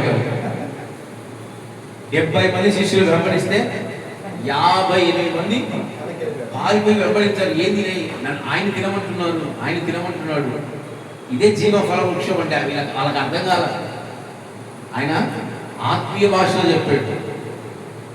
ఈరోజు ఎంతమంది జీవ వృక్ష ఫలాలను తింటున్నారు? ఏసే ఫలాలను ఎంతమంది తింటున్నారు? జీవం వైపు ఎంతమంది నడుస్తున్నారు? మీకే వదిలేస్తున్నారు, తెలియదు. మీకే వదిలేస్తున్నారు. దాని తర్వాత చెరగా తీసుకెళ్ళి, నువ్వు మరణిస్తే ఎక్కడికి వెళ్తావు? పాతాళానికి పోవు. నువ్వు మరణిస్తే ఎక్కడికి వెళ్తావు? పరదేశీ పోతావు, ఆత్మలోకంలో ఉంటావు. ఎవరో అడిగారు, ఎవరో వాక్యం ప్రసంగం చెప్తున్నారు, బ్రదరే అనుకుంటాను. ఏ బ్రదర్ ఏం చెప్పారు రోజు మీరు? వాళ్ళు కనిపిస్తే అటుగా అక్కడ ఉంటారు. వెళ్ళి కలవచ్చు, యోగు గారిని కలవచ్చు, మన ఆత్మీయ తండ్రి అబ్రహామయ్య గారిని కలవచ్చు, ఇస్సాకును కలవచ్చు, యాకోబయ్య గారిని కలవచ్చు, దావీదు మహారాజుని కలవచ్చు. మీకు ఎవరు కావాలంటే వాళ్ళు ఆత్మీయులే. మళ్ళా చెడ్డ వాళ్ళు ఉంటారు అక్కడ, ఆ కింద ఉంటారు వాళ్ళంతా. మీరు కిందికి వెళ్ళండి. నాకు కూడా ఆశ అక్కడికి వెళ్తే మొట్టమొదటిగా దావీదయ్య గారిని చూడాలి, తర్వాత నేను యాకోబయ్య గారిని చూడాలి. నాకు యాకోబయ్య గారితో బాగా ఇష్టం. ప్రేమ, అసలు ప్రేమ అంటే ఏంటో, అంటే ఎవరి గురించి అన్నా ఇంతగా కష్టపడతామా అంటే చూపించింది ఆయన. ప్రారంభంలో చూపించింది ఆయన. నేనైతే ఆయన చేస్తాను కాబట్టి అక్కడ కలవచ్చు. ఇంకా ఏం చేసింది? ప్రథమ ఈరోజు ఎంతమంది బలహీనలు ఉన్నారు? ఏమా ఎవరు లేరు ఇక్కడ? అందరూ బలవంతులేనా? అబ్బో, అంటే ప్రతి ఒక్కరూ పునరుద్ధాన శక్తిని పొద్దుకున్నచ్చే సంతోషము. ఏడవదిగా ఎంతమంది పరిశుద్ధాత్మ నడిపింపు గురించి అడగట్లేదు, అభిషేకం గురించి అడుగుతున్నారు. ఎంతమంది పరిశుద్ధాత్మ అభిషేకాన్ని పొందుతున్నారు? అన్న అభిషేకం అంటే నన్ను అడుగుతున్నాను. అభిషేకం అంటే మీకు ఇక్కడే ఉంది, అపోస్తల కార్యాలు 2వ అధ్యాయము మొదటి వచనంలోనే అభిషేకం గురించి ఏముంది చెప్పండి. పరిశుద్ధాత్మ అభిషేకం పొందుకున్నప్పుడు ఏమైందంట? అందరూ అన్య భాషలు మాట్లాడుతూ గొప్పగా దేవుణ్ణి స్తుతిస్తున్నారు. అది ఒక సూచన, అంటే ఆత్మలు మనలోనికి, పరిశుద్ధాత్మ దేవుడు మనలోనికి వచ్చాడడం అనేది ఒక రుజువు అనమాట. అన్య భాషలు మాట్లాడటం అనేది ఒక రుజువు. కనుక ఆత్మ ఫలాలు కూడా మనం పొందుకోవాలి. ఇప్పుడు 8వది ఏదైతే చెప్పండి, ఇది వర్షక్రమంగా 8వది ఏదైతే చిన్న ఉదాహరణ ఇస్తాను. ఇది చదవండి ఒక్కసారి. ఆయన పరిశుద్ధులు కనుక మనం పరిశుద్ధులుగా ఉండాలి. ఇప్పుడు చెప్పండి, అది ఉదాహరణ, అదే కాదు 8వది కాదు, అంటే ఆయనలాగా మనం కూడా ఉంటామంటాం. ఇప్పుడు చెప్పండి 8వది ఏంటది బ్రదర్ సిస్టర్? నచ్చుకోండి, అసలు చెప్పట్లేదు. మనం ఏ టాపిక్ గురించి మాట్లాడుతున్నామో ఆ టాపిక్ చెప్పట్లేదు. మనం ఏ టాపిక్ గురించి మాట్లాడుతున్నాం? ఏమైతే మనము 8వదిగా ఏంటి? ఆయన వల్ల మనము కూడా పునరుద్ధానులమవుతామంట. చదవండి అన్నమాట. మొదటి కొరింథీయులకు రాసిన పత్రిక 15వ అధ్యాయం 20వ వచనం చదవండి. అయితామా మనం కూడా ఆయన వల్ల పునరుద్ధానులు అవుతామా? ఇప్పుడైతే నిద్రించిన వారిలో ప్రథమ ఫలముగా క్రీస్తు మృతుల నుండి లేపబడి ఉన్నాడు. మనుష్యుని ద్వారా మరణం వచ్చేది కనుక మనుష్యుని ద్వారానే మృతుల పునరుద్ధానం కలిగను. ఆమేన్. ఆదామునందు అందరూ ఎలాగో మృతి పొందుతున్నారో అలాగనే క్రీస్తునందు అందరూ బ్రతికింపబడుదురు. ఆమేన్. పడతారా? క్రీస్తునందు అందరూ బ్రతికించబడతారా? Last year తొలగిపోతారా? యూదా ఇశ్రాయేలు వల్ల తొలగిపోతారా? గేహాజీ వల్ల తొలగిపోతారా? తొలగిపోతారా? లేదు. అన్ని కాన్ఫిడెంట్ ఉన్నాడు, ఏదైతే నేను పునరుద్ధానికి వెళ్ళాల్సిందే. సంతోషం. 8వదిగా ఇవన్నీ మనము ఆయన పునరుద్ధాన ఫలం ఇచ్చింది కనుక 8వదిగా చివరిగా మనం కూడా మరణిస్తే కల్లబూర స్వరము ధ్వనించగా ప్రియుని స్వరము వినిపించగా వడివడిగా ప్రభు చెంతకు చేరా ప్రియమార ప్రభు యేసుగా చేరా. ఎంతమంది ఇంటారు స్వరం? ఉదయాన్ని అలారం స్వరం వినపడుతుంది. ఏ స్వరం వినపడదు? ప్రార్థనకు 4 గంటలకు లెగ్గండి అయ్యా అని చెప్తా. అల్లారం పెట్టుకోండి అయ్యా అని చెప్తా. అల్లారం స్వరం వినిపించినప్పుడు మనకేమి వినిపిస్తుందంట? కడబూర స్వరం వినిపిస్తుందా? వినిపిస్తుంది సంది? అమ్మా చెప్పండి కొట్టండి, మనం విశ్వాసాన్ని బట్టి చెప్పండి కొట్టండి. సంతోషం. కనుక ముందు అల్లారం స్వరం వినండి, ఎక్కువ లేచి ప్రార్థించండి. ఈ ప్రథమ ఫల పునరుద్ధానం మనకు ఎన్ని లాభాలు చేకూరుస్తుంది. చివరాఖరికి ఆయన స్వరాన్ని విని ఆయనతో పాటు మనం వెళ్ళిపోయే ధన్యతను దేవుడు మనకు అనుగ్రహించేది దేని ద్వారా తెలుసా? ఈ ప్రథమ ఫల పునరుద్ధానం వల్లనే. ఇప్పుడు ఈ ప్రథమ ఫల పునరుద్ధానం ఇన్ని అనుభవాలు మనకి ఇస్తున్నప్పుడు మనం అన్నింటినీ పొందుకోవాలి. ఎన్నింటినీ? చిన్న ఉదాహరణ చెప్తాను. ఒక 8 చాక్లెట్లు పెట్టి నువ్వు 8 తీసుకోండి అంటే ఎంతమంది 2 తీసుకుంటారు? ఎంతమంది 4 తీసుకుంటారు? 7 కూడా కాదు, 8 కావాలి. మరి 8 చాక్లెట్స్ దేవుడు మీకోసం పెట్టాడు. బిర్యానీ అనుకోండి, మీకు నచ్చిన వాడేవాడు. డబ్బులు అనుకోండి, ఇదైతే అందరికి ఎవడొస్తున్నాడు. 800 పెట్టాలనుకుంటున్నాను. ఎవరు నాకు 100 సార్లు అనుకుంటారా? 200 సార్లు అనుకుంటారా? లేదు. శుభ్రంగా 800 చోళ పెట్టుకుని దేవా నీకు స్తోత్రం నాకు ఆత్మను వెళ్ళిపోతాడు. ఈరోజు 8 ధన్యతలు పునరుద్ధాన్ని ఇచ్చింది. ఈ ధన్యతలు పొందుకోలేకుంటే తప్పేవాడిది క్రీస్తుదా నీదా? మనం ఉచితంగా ఏది మనకు రాదు. ఆయన అంటాడు, ఉచితంగా నా మహిమను ఎవరికి నేను ఉచితంగా ఏది రాదు. నువ్వు కష్టపడాలి, నువ్వు ఆత్మ కొరకు కష్టపడాలి, ఆశీర్వాదం కొరకు కష్టపడాలి, నీ ఆత్మీయ జీవితం కొరకు కష్టపడాలి. నువ్వు జీవ ఫలం కొరకు కష్టపడాలి. నువ్వు ప్రతిదీ కష్టపడాలి. నువ్వు కష్టపడకుండా ఏం పొందుకుంటావు? యాకోబు కష్టపడలేదా? యాకోబు కష్టపడలేదా? అంటే ఈరోజు నువ్వు కష్టపడకుండా అన్ని రావడం వస్తాయా? ఆయనే కష్టపడినప్పుడు మనం వెళ్తాం. ఈరోజు కుటుంబంలో సమస్యలు ఉన్నాయి. ఒక ఆత్మీయ జీవితంలో సమస్యలు అంటే మొట్టమొదటిగా మనం చేయాల్సింది ఏంటి తెలుసా? ఏమా? ప్రార్థన. సిస్టర్ గారు రాయి ప్రార్థన. ఈ ప్రార్థనే సమస్తాన్ని మనకు సరళం చేస్తుంది. ప్రార్థన అనే ఆయుధాన్ని పట్టుకోండి. ఈ పునరుద్ధాన దినం మనం అనుకుంటాం ఈస్టర్ ఈస్టర్ ఈస్టర్. అసలు ఈస్టర్ మనకేం ఇచ్చింది? చాలా ఇచ్చింది. మనం పొందుకుంటున్నాము. నాకు అర్థం కాలేదు. ఈస్టర్కి బట్టలు లేవు. సహోదరి తన భర్తతో కొట్లాడుతుంటే నేను విన్నా, నాకు బట్టలు కావాలి ఈస్టర్కి, పండగ వస్తుంది. ప్రతి వారం పండగ. మీరు కొత్త పండగ ఏందో నాకు అర్థం కాదు. మీరు కొత్త పండగ ఏంటి? ప్రతి వారం పునరుద్ధానమే. ప్రతి వారం నువ్వు దేవుని ఆనందించాలి. ప్రతి వారం నువ్వు కొత్త బట్టలు వేసుకో, మంచి తల బట్టలు వేసుకో, స్కిన్ వేసుకో, గంజి పెట్టిన వేసుకో, అదేమంటారా మాసం వచ్చేది కంఫర్ట్ పెట్టిన వేసుకో, మంచిగా తలస్నానం చేయి, రా ఆనందించు. ఈ ప్రథమ ఫల పునరుద్ధానము నీ కొరకు రెడ్ కార్పెట్ పరిచింది. నువ్వు పొందుకోలేని ధన్యతలన్నీ చేసింది. నువ్వు స్వతంత్రించుకోవడమే తేడా. ఏంటి? స్వతంత్రించుకోవడమే తేడా. రోజు ఎంతమంది మరి ఈ ప్రథమ ఫల పునరుద్ధాన అనుభవాలు అనుభవించేవాళ్ళే ఉంటున్నారని ఆలోచించుకోవాలి. పొందుకున్నారండి. సందీప్ అయితే పొందేసుకున్నారండి. మీరు పొందుకుంటారా? ఇప్పుడంతా బుక్కులు మేయండి. ఒకసారి బుక్కులు మేయండి, చూద్దాం ఎంతమంది. కనీసం ఈ గంట అరిసేసి నాకు పొందుపోయింది కదా, ఈ గంటలో ఎంతమంది పొందుకున్నారో ఈ అనుభవాలు చూద్దాము. ఒక్కసారి మూసారా? అందరూ బైబిల్లో బుక్కులు మూసారా? రే దొంగ మీరా మూసారా? ఇప్పుడు ఎప్పుడు ఈరోజు వాక్య వంశం ఏంటి? ఈరోజు ఎవరైనా పునరుద్ధానం మొదటి పునరుద్ధానం అంటారా? ఇది మొదటి పునరుద్ధానమా? కాదు, ప్రథమ ఫల పునరుద్ధానము. మరి ఈ పునరుద్ధానంలో అసలు ఎవరు ప్రథమ ఫల పునరుద్ధానం? ఎవరు? క్రీస్తు. ప్రథమ ఫల పునరుద్ధానం ఎవరమ్మా? క్రీస్తు. మరి ఆయన పునరుద్ధానుగా మార్చబడినందుకు మనకేమి ఇచ్చాడు? ఇదంతా ఒకటే అనుకున్నాం. ఈ మరణం పునరుద్ధానం చేసి ఇదంతా ఒకటే అనుకున్నాం. చెప్పండి, మొట్టమొదటి చెప్పండి.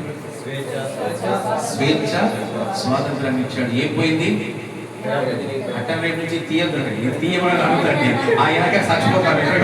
వెనక ఉంటే హాల్ చూసారంటే పడిపోతారు. మీరే మీ ఇష్టం. ఇది సపరేట్, సరేనా? ఈ తెర ఉంటుంది, ఆ తెర పోయింది. ఓకేనా? స్వేచ్ఛ వచ్చింది.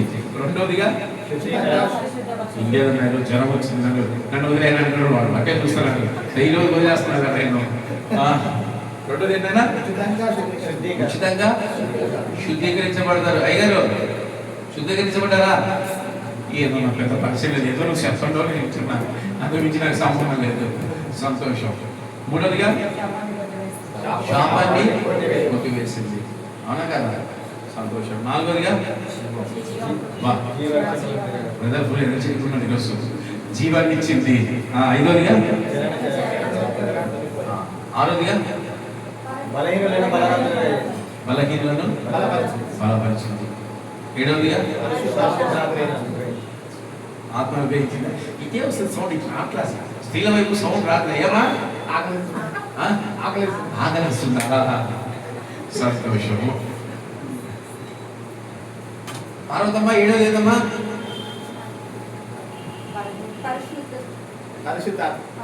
పరిశుద్ధాత్మనా? పరిశుద్ధాత్మ నువ్వు కవర్ చేసినావు. చెప్పబట్టి రేపు ఆరోదేకి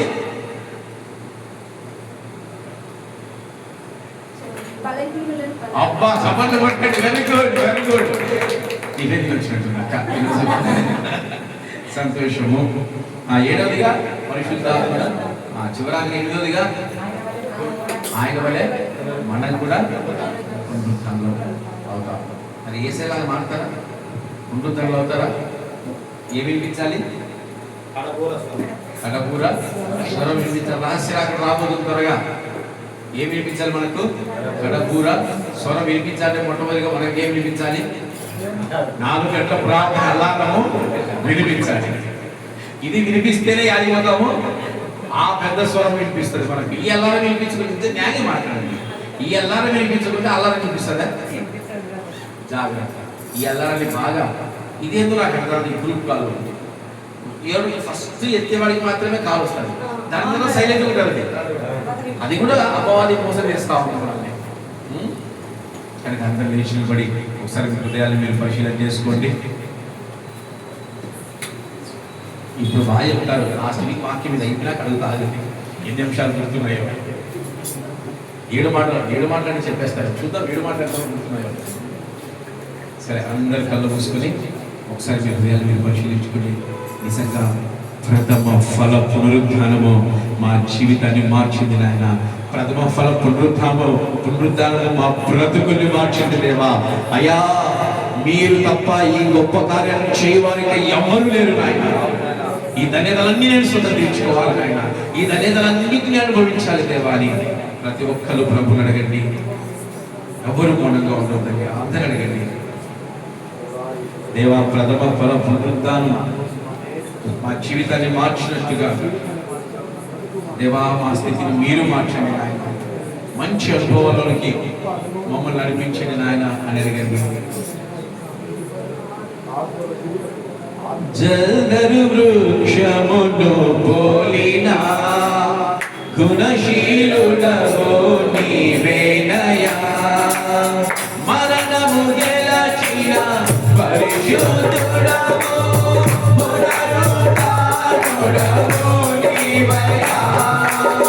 జల్దరు వృక్షమును పోలిన గుణశీలుడవో నీవేనయా. మరణము గెలచిన పరిశుద్ధుడవో పునరుద్ధానుడవో నీవయా. జయశీలుడవో నీవేనని ఆరాధింతును నిత్యము.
సాగిపోదును.